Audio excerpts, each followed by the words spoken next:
Adam Taxon here talking with Jennifer Stefano, who is the Pennsylvania Director for Americans for Prosperity. She is up in Wisconsin, where obviously they had a very good day yesterday. Jennifer, thanks for taking the time on your way to the airport to talk to me.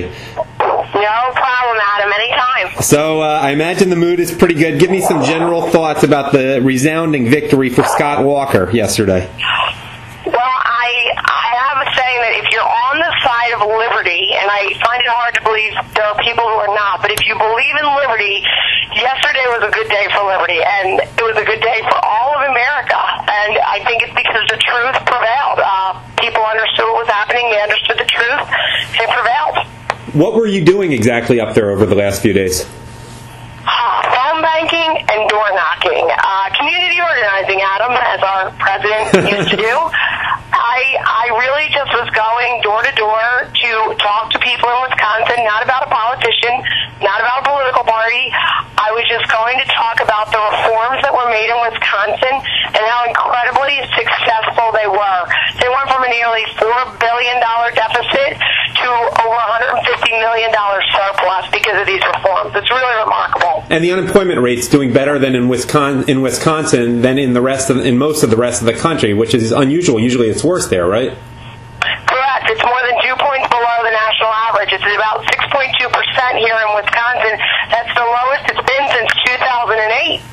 So I think you really are not just seeing a turnaround in these large abstract numbers that people, when you talk about budgets and deficits, they can't apply that directly to their lives, but they sure know when they're working as opposed to sitting on an unemployment line. That's a real tangible result, and it definitely happened here in Wisconsin because of these reforms. I noticed that Glenn Beck has been emphasizing this. AFSCME membership is down by 50% since it became possible for them to opt out, and similar for the teachers' unions?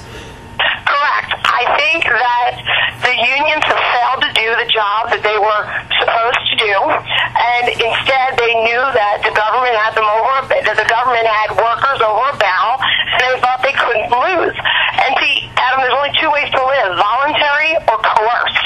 Right. And for a long time, workers were coerced to join these unions, and the unions weren't serving their members. And they got to do what Americans for Prosperity have to do. You have to serve your members. We have over 2 million members at Americans for Prosperity, and they can leave us at any time they want, and that is right. You have to work. You have to earn it. You just don't get it because the government deemed it. That's not American. Yeah, and Jen, from talking to people in Philadelphia, and there are a lot of blue-collar union members here, it seems like there's a distinction that people are well aware of, including members of, say, the iron workers union here in Philadelphia. There's a difference that they see in their own eyes between people who work for their hands and government employees and perpetually embittered teachers unions. I mean, is that something you notice up there, too? Sure. Well, first and foremost, the public sector unions take money out of and hurt the private sector tradesmen, the trade unions, because they take money from businesses, and the more and more you have to tax businesses, the fewer and fewer jobs they promote. That's number one. Number two, the tradesmen, some of these unions, they are actually they are functioning and operational, and they also do provide during these difficult times good job training and skills to help people readjust, which is what unions should be doing. That's the proper role of a union. And I'm not against unions, Adam. I'm against thugs. Yeah. I'm against people who steal.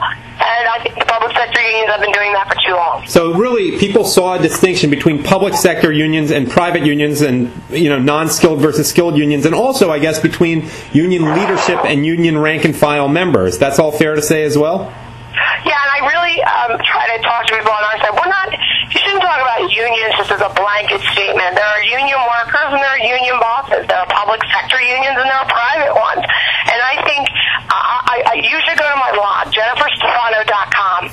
Go to my latest blog post. It's JenniferStefano.com, and it's about my blog post is people you can be proud of. And I have video of 3 workers from Wisconsin. They're state workers. They're union workers. And they were carrying a sign that they stood with Walker.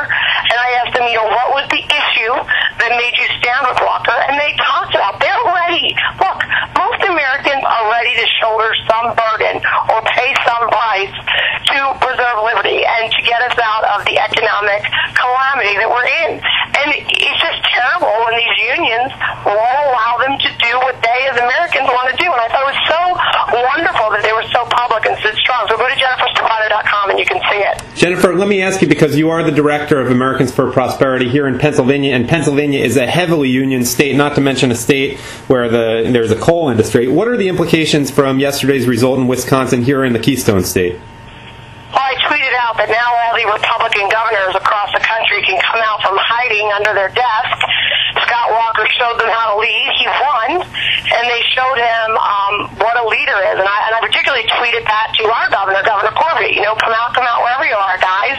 It's not that bad. It actually serves you to tell the truth and do what's right. It's a remarkable thing. I think our governor has done some good things. He's certainly cut, but he refuses to address the real issue, which is the unions. He's cutting public, particularly with the universities, he's cutting public education, but he's not talking about these union employees, these professors that are there for life, that are getting six-figure salaries and have zero accountability. He refuses to take them on.